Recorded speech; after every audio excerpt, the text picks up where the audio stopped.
केवल एक ही पुराण की बात नहीं करेंगे, आप स्कंद पुराण को भी उठाइए और लिंग पुराण को भी उठाइए, नर्मदा पुराण को भी उठाइए, शिव महापुराण को भी उठाइए। ये सारी पुराणों में एक जैसी बात मिलेगी।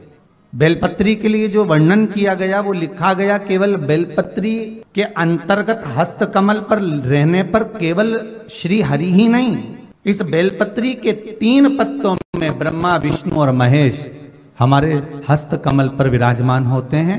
और बेलपत्री की इन डंडियों को जो जोड़ा गया है, बेलपत्री की जो ये डंडियां जहां पर जुड़ी हुई हैं, उस स्थान पर तीनों देवियां ब्रह्माणी, लक्ष्मी और स्वयं सरस्वती, स्वयं पार्वती इन डंडियों के मध्य में जहां पर जुड़े हैं ये तीनों, वहां पर विराजमान हैं। और उसके बाद भी जो लंबी डंडी रह जाती है डाली से टूटी हुई, तो कहा उस डंडी में 33 कोटि देवता आकर विराजमान हो जाते हैं। यहां तक बेलपत्री में वर्णन किया गया। महाराज, उस बेलपत्र की कोई साधारण सी महत्वता नहीं हो सकता, वो कोई सहज नहीं हो सकता। आपको पहले भी कहा, आज फिर कहते हैं, 11 वर्ष तक प्रतिदिन अगर कोई व्यक्ति एक बेलपत्र शंकर पर चढ़ी हुई प्रतिदिन खा ले, उसके मुख से निकली हुई वाणी कभी मिथ्या नहीं हो सकती। अच्छे से अच्छा जोगी, सन्यासी, तपस्वी, साधक, उपासक भी उसके आगे फीका हो जाता है, क्योंकि उसकी वाणी निष्फल हो ही नहीं सकती। जो उसने कह दिया तो वो पत्थर की रकील होगा। शंकर पर चढ़ी हुई एक बेलपत्र अगर प्रतिदिन बस 11 वर्ष तक खाना है, आप खाइए, पर नागा नहीं होना चाहिए, छूटना नहीं चाहिए। एक समय, एक नक्षत्र, अर्थात आप अगर सुबह 7 बजे खा रहे हो तो सुबह 7 बजे ही खाना होगा, 8 बजे खा रहे हो तो 8 बजे ही खाना होगा, पर एक दिन में एक बेलपत्र शंकर पर चढ़ी हुई प्रतिदिन खाना है, वो बिना नागे। 11 वर्ष तुमने जो बेलपत्र चढ़ाया तो वो प्रसाद बना कि नहीं बना? बन गया ना। अब प्रसाद बन गया तो उस बेलपत्र को उठाकर लाकर खाना और खाकर अपनी औषधि के रूप में उसको स्वीकार करना। उसके बाद इस शरीर में चाहे शुगर हो, चाहे बीपी हो, चाहे ब्लड प्रेशर किसी भी रूप में हो, चाहे किडनी, लीवर कुछ भी डैमेज हो रहा हो, डायलिसिस चल रहा हो, अब एक बार बाबा को चढ़ाकर उससे विनती कर कर तो लाओ कि हे शंभु, ये तेरे बल पर लेकर जा रहा हूं।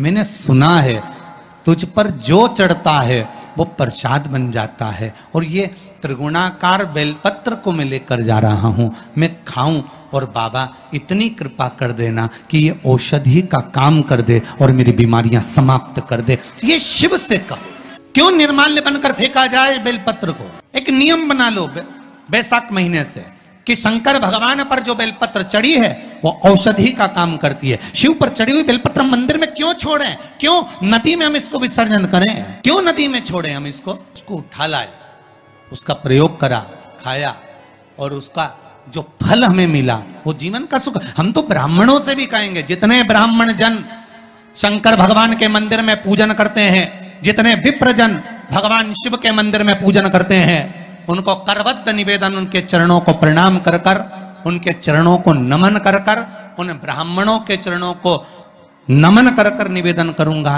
कि आप शंकर जी के मंदिर में कोई प्रसाद बांटो ना बांटो, जो बेलपत्र शंकर जी के मंदिर में चढ़ती है उस बेलपत्र को उठाकर धूप में डाल दो, सुखा लो, पीस लो, और पीसने के बाद उसकी पुड़िया बना लो, उस पुड़िया को प्रसाद के रूप में देना चालू कर दो कि ये खाना चालू करो। किडनी, लीवर, शुगर, बीपी सब धीरे धीरे धीरे धीरे समाप्त होने लगेगा। तुम करो तो वो बेलपत्र ना तो किसी नदी में विसर्जन करने की जरूरत है और ना कहीं फेंकने की जरूरत है। प्रतिदिन भगवान को तुलसी चढ़ाते हो ना, तो रोज भगवान को तुलसी उनके भोग में चढ़ाते हो, उनके सामने चढ़ाते हो, उनके सम्मुख में ठाकुर जी की तुलसी चढ़ाते हो, उठा लाए, प्रयोग में लो।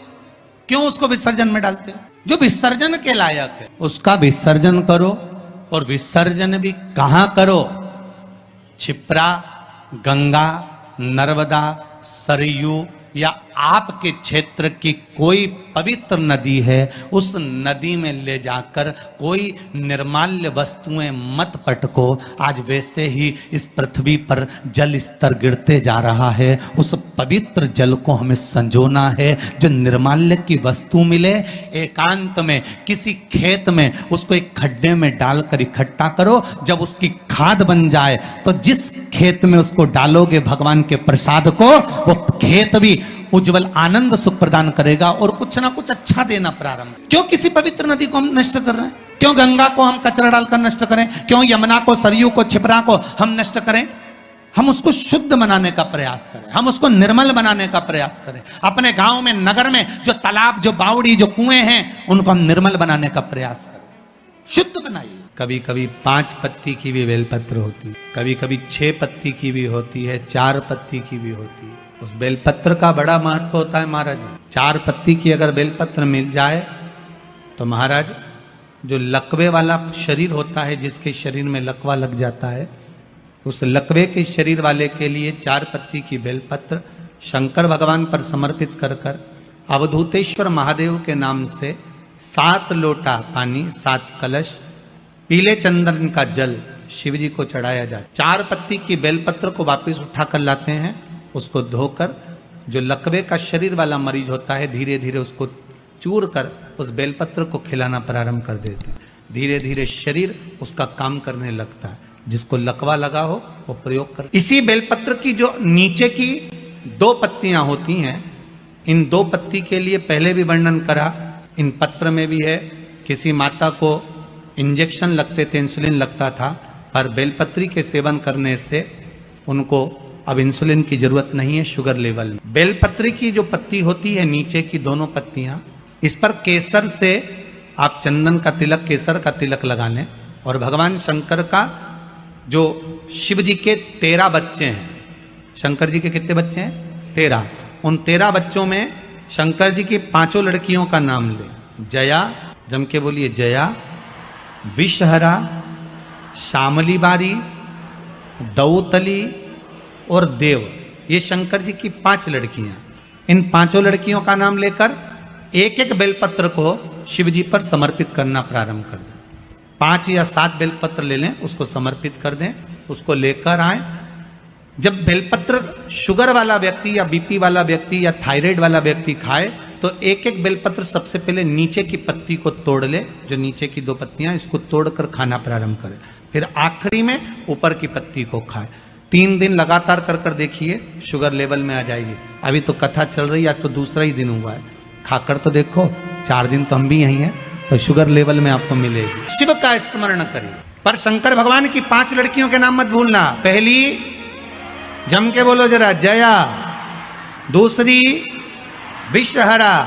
तीसरी, श्यामली बारी। चौथी, दौतली। और 5वीं, देव। ये शंकर भगवान की 5 लड़कियां हैं जो औषधि का काम। शिव जी की ये 5 लड़कियां औषधि प्रदान, साधारण नहीं है। शंकर की अगर कृपा हो गई, शिव का अनुमोदन हो गया, शंकर की करुणा हो गई, तो फिर कोई दुख नहीं है। ये जो आप लोगों को जो घुटने का दर्द होता है, कमर का दर्द होता है, पीठ का दर्द होता है, कई भाई लोग माताएं कुर्सी पर बैठते हैं। क्यों बैठे? इनको बैठने का शौक नहीं है, परंतु इनको कहीं ना कहीं तकलीफ है घुटने में, कमर में, पीठ में। कुछ मत करो, शिव महापुराण का, विद्येश्वर संहिता का एक उपाय करो। अगर डॉक्टर बोल रहे हैं कि घुटना बदलना पड़ेगा, वो भी मत बदलाओ। एक मौका दो शिव महापुराण को और कर कर देखना। शिवरात्रि के दिन रात्रि को 12 बजे शंकर के मंदिर की चढ़ी हुई बेलपत्र शंकर के ही मंदिर से उठाकर रात को 12 बजे मंदिर का शिखर देखकर चबा चबा कर खा लीजिए। जिंदगी में कभी घुटना नहीं बदलाएगा, ना घुटने का दर्द हो सकता।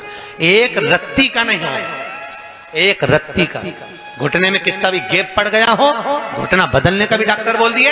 शिवरात्रि के दिन रात्रि के 12 बजे शंकर के मंदिर की पड़ी हुई बेलपत्र को शंकर के मंदिर का शिखर देखकर चबा चबा कर, इसलिए हमारा शास्त्र कहता है शिखर दर्शनम सर्व पापनाशनम। शंकर के मंदिर में अगर नहीं भी जा सकते, नारायण के मंदिर में अंदर जाना पड़ेगा, राम के मंदिर में अंदर जाना पड़ेगा, देवी के मंदिर में अंदर जाना पड़ेगा, पर शंकर के मंदिर में अंदर भी नहीं जा सकते, तो शिखर का दर्शन कर लेने पर भी परम सुख का अनुभव हो जाता है।